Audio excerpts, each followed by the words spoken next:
Selanjutnya kami akan mengundang dan kita sama-sama akan menyimak closing remarks dari Vice Minister of Investment and Downstream Industries, yaitu Bapak Todotua Pasaribu. Kepada Bapak Todotua Pasaribu, kami persilahkan untuk closing remarks statement.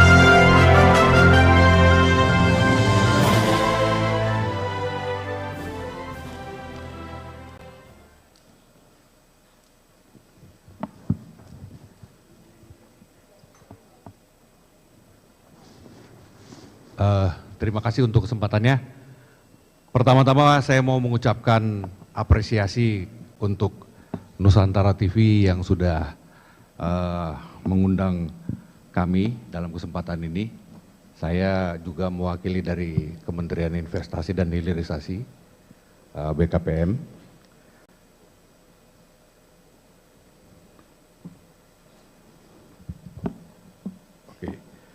Assalamualaikum warahmatullahi wabarakatuh. Salam sejahtera buat kita semuanya. Salam, Om Swastiastu, Namo Buddhaya, salam kebajikan. Saya mungkin mau menyapa di sini Bapak Don Bosco Salamun sebagai Presdir dan Direktur Pemberitaan Nusantara TV. Selamat sore Pak. Kemudian ada Bapak Randi Montonaro. Ini kebetulan selain Direktur Utama Nusantara TV, saya masih ada hubungan saudara dengan beliau ini. Sama beberapa abang adeknya juga ya. Terima kasih beserta para hadirin semua yang hadir dalam forum ini. Saya pertama-tama mengucapkan mohon maaf juga karena pada kesempatan ini tadi ada reschedule waktu karena berhubung ada beberapa agenda yang tiba-tiba harus maju dan saya harus reschedule jadwal di sini.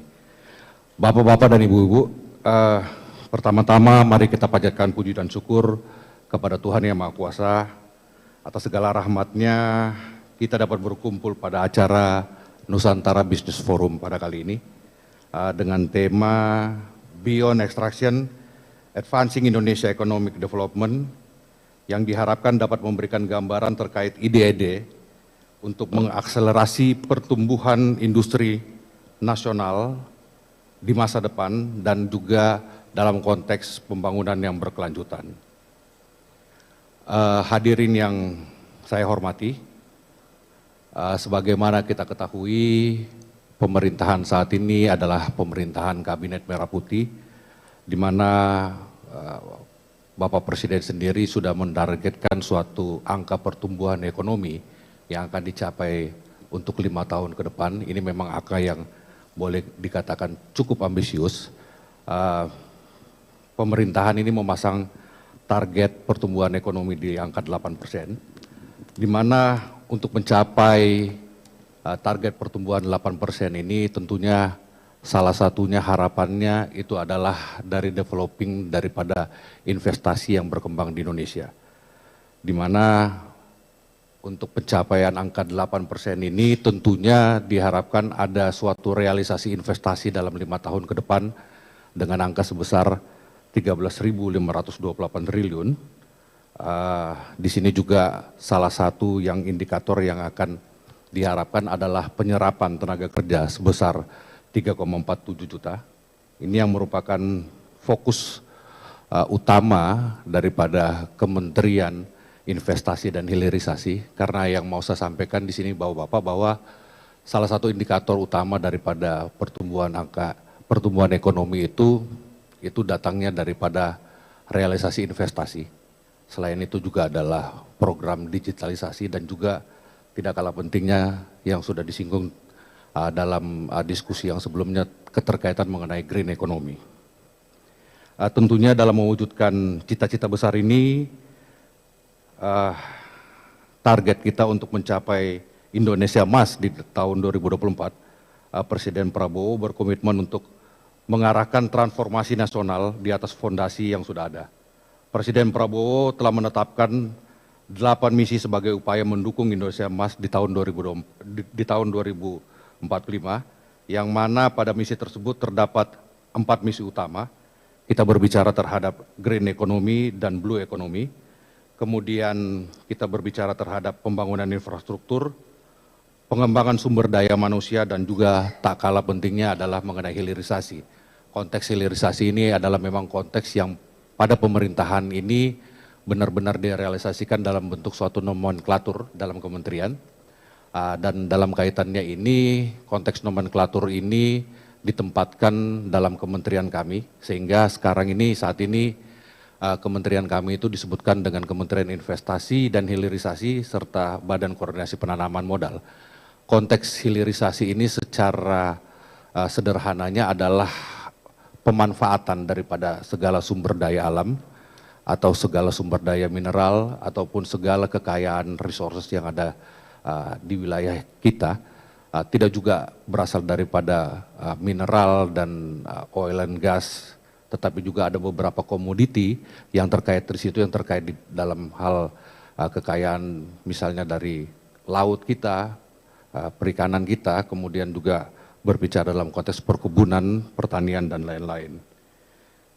Kemudian para hadirin sekalian, sejak Januari 2020 kita itu memang sudah melaksanakan pelarangan ekspor biji nikel. Ini salah satu contoh daripada pelaksanaan realisasi hilirisasi yang boleh kita bilang ini punya sukses story yang cukup baik, di mana pada tahun 2020 pada saat kita masih melaksanakan ekspor ore atau raw material, itu angka pendapatan negara itu kurang lebih hanya sekitar 3 miliar US dollar. Kemudian pada saat kita melarang untuk dilakukan ekspor daripada bahan material dan kita masuk dalam program hilirisasi dengan memasifkan smelter nikel, yang dimana sampai saat ini sudah terdapat kurang lebih 53 investasi smelter nikel yang ada di Indonesia, yang tersebar ada di pulau Sulawesi dan Maluku. Ini tentunya membuat suatu efek kapitalisasi value yang sangat luar biasa.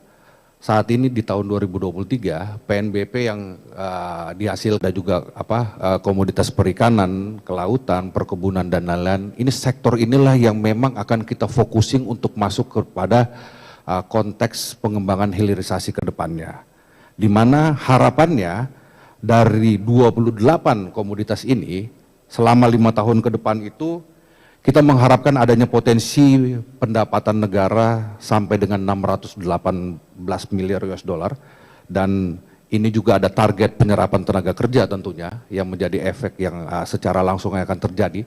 Itu akan ada target sekitar 3 juta tenaga kerja yang akan terserap, dan juga ada peningkatan daripada PDB kita sebesar US dollar 235,9 miliar. Jadi ini adalah angka-angka target. Tentunya memang terus terang target investasi ini sebenarnya ini juga adalah yang diberikan oleh Bappenas untuk melihat kira-kira relaksasi selama kuartal 5 tahun untuk pencapaian 8% ini berapa angka value investasi yang akan dilakukan untuk mencapai kita masuk dalam pertumbuhan ekonomi di 8%. Kemudian saat ini Indonesia telah memiliki beberapa sebaran potensi investasi hilirisasi, di mana ini juga adalah yang saya sampaikan investasi strategis terhadap 28 komoditi tadi, di mana ada beberapa prioritas dalam roadmap yang kita sudah lakukan, yang terdiri tadi yang saya sampaikan itu ada mineral dan batu bara, itu ada beberapa komoditi utama atau komoditi andalan atau kita sebut juga dengan komoditi prioritas yang akan kita tempatkan di situ seperti timah, kobalt, mangan. Ini tentunya kita mengharapkan pengembangan hilirisasi dan industrialisasi ini nanti kita akan mencapai kepada end of product.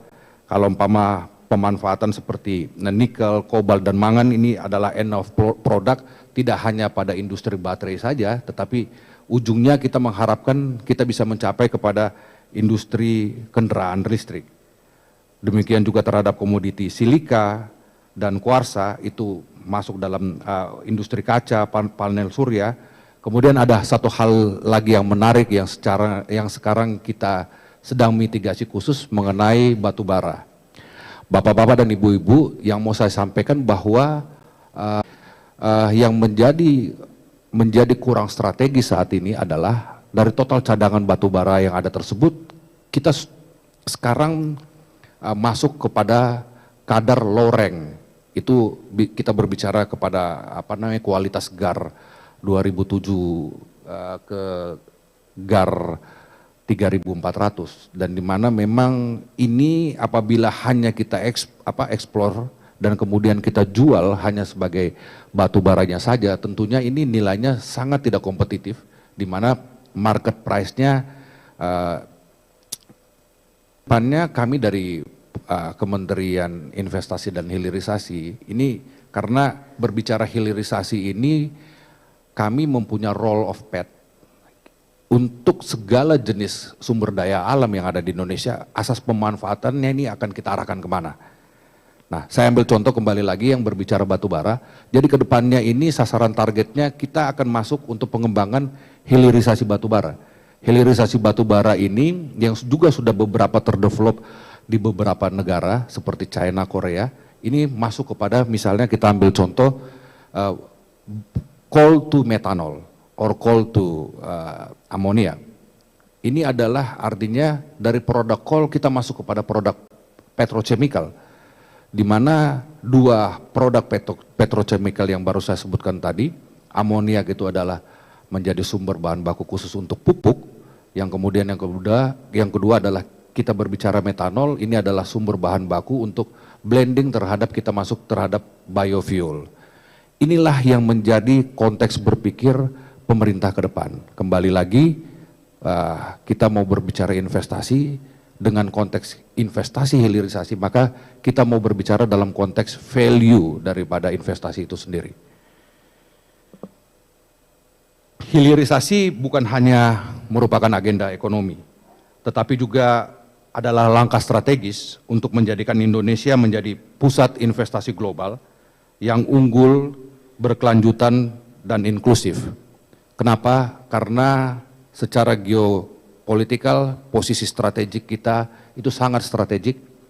Kemudian juga secara sumber daya alam, kita punya potensi sumber daya alam cadangan yang sangat banyak, dan total kekayaan sumber cadangan alam juga yang sangat luar biasa. Ditambah lagi populasi demand negara kita yang angka sekarang di angka 280 juta, ini tentunya merupakan populasi demand yang cukup besar di dunia ini.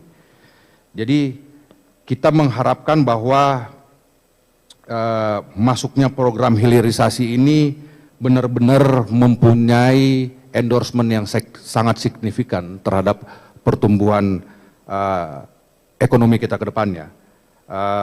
Kita mau ambil contoh pada tahun 2020 sampai dengan September 2024, realisasi mineral pada smelter itu kurang lebih pencapaiannya di angka 758 triliun, dan kemudian pada sektor kehutanan, pulp and paper itu masuk kita di angka di angka 196 triliun. Kemudian pada sektor pertanian, yaitu CPO dan oleochemical, kita masuk di angka 130 triliun.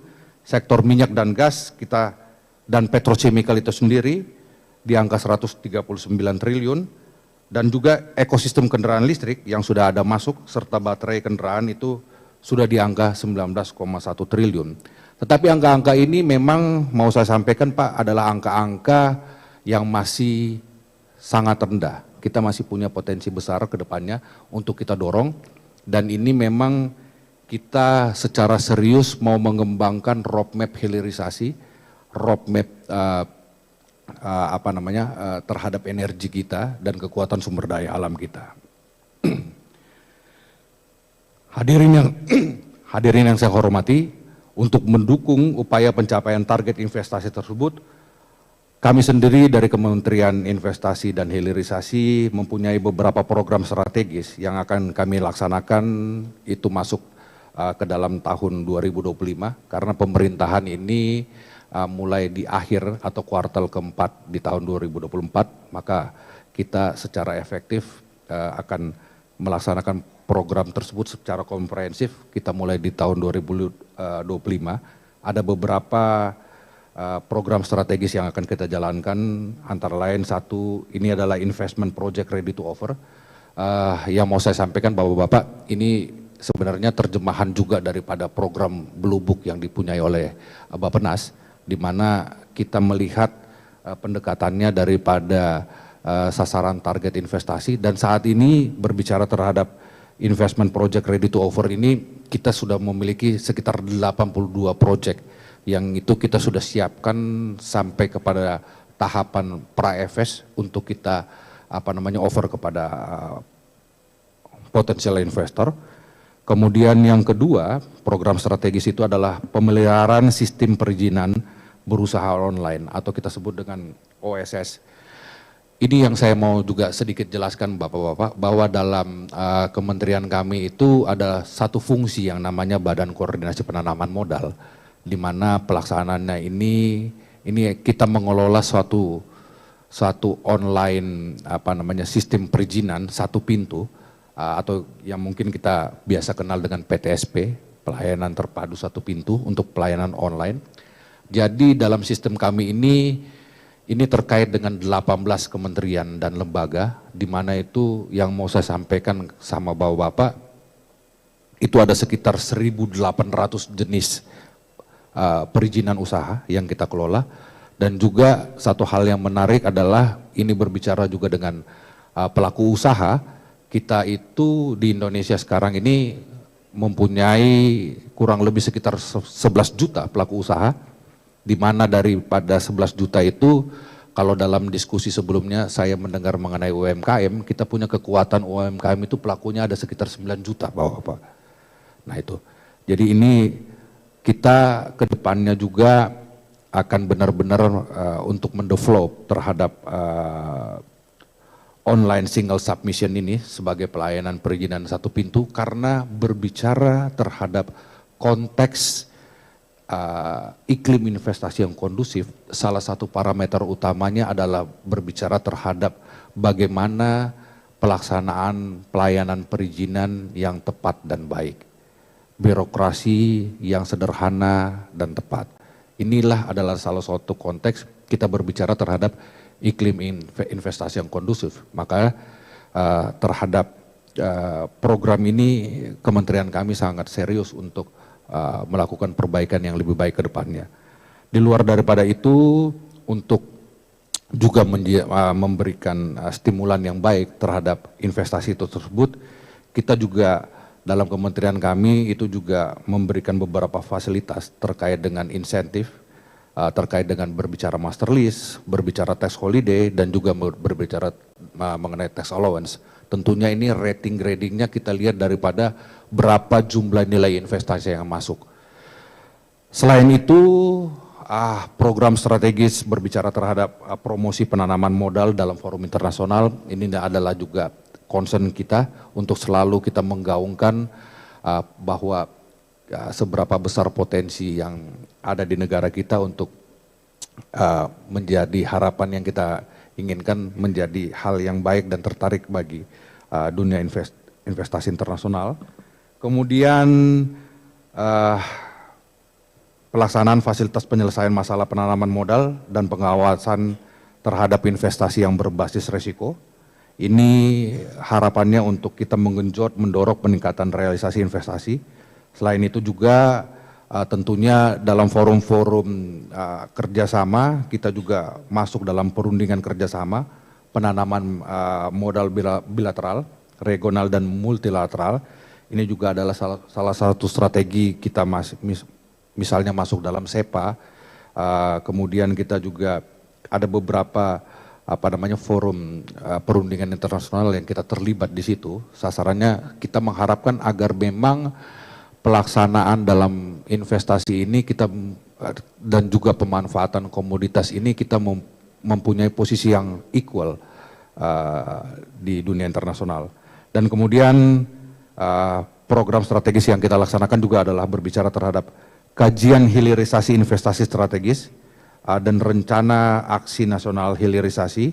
Ini yang saya sampaikan sebelumnya pada materi konteks yang saya sampaikan, bahwa kita memang sudah menyiapkan roadmap untuk berbicara hilirisasi, dan juga kita juga sudah berbicara terhadap roadmap pelaksanaan cadangan resource, roadmap energi, dan juga roadmap pelaksanaan hilirisasi itu sendiri. Dan tidak lupa yang terakhir, kita juga berbicara terhadap peningkatan daya saing investasi dan penguatan pemberdayaan UMKM sebagai rantai pasok. Dengan kekuatan UMKM kita yang kurang lebih sekitar 9 juta saat ini adalah kekuatan yang kita dapatkan dalam realisasi investasi yang berasal dari dalam negeri, atau yang kita sebut dengan domestic direct investment. Karena sumber investasi ini ada dua hal, kita berbicara terhadap FDI, foreign direct investment, dan domestic direct investment, di mana secara angka yang kita lihat ini cukup signifikan, karena untuk domestic direct investment kita ini cukup signifikan, menyumbang lebih daripada 50% daripada realisasi investasi dalam negeri. Ini juga adalah concern yang akan cukup serius kita develop ke depan. Hadirin yang saya hormati, kami menyadari bahwa persaingan antar negara berkembang untuk menarik foreign direct investment. Oleh karena itu, Indonesia terus meningkatkan daya tarik iklim investasi. Untuk selanjutnya, ini merupakan suatu kebijakan dan inisiatif yang strategis ke depannya. Dan sebagai penutup, langkah-langkah yang telah kami lakukan dan kami ambil bertujuan untuk memastikan Indonesia menjadi tujuan utama bagi investor global, dan memang untuk hal ini PR besar kita harus memastikan segala sesuatu iklim investasi yang kondusif, sehingga realisasi daripada investasi itu bisa berjalan dengan baik. Investasi memainkan peran penting dalam mendorong pertumbuhan ekonomi, dan pemerintah telah mengambil langkah-langkah strategis seperti berbicara terhadap penyederhanaan perizinan usaha melalui Undang-Undang Cipta Kerja, peningkatan infrastruktur, serta pemberian insentif bagi sektor-sektor investasi strategis untuk menciptakan iklim investasi yang kondusif. Di akhir kata, semoga diskusi ini atau semoga forum ini bisa memberikan masukan yang konstruktif dan semakin bisa memperkuat langkah kita dalam membangun perekonomian Indonesia ke depannya. Terima kasih untuk kesempatan yang diberikan. Wassalamualaikum warahmatullahi wabarakatuh. Salam, Om Santi Om. Terima kasih. Terima kasih kami ucapkan kepada Bapak Todotua atas sambutannya. Kami mohon kepada Bapak untuk tetap berada di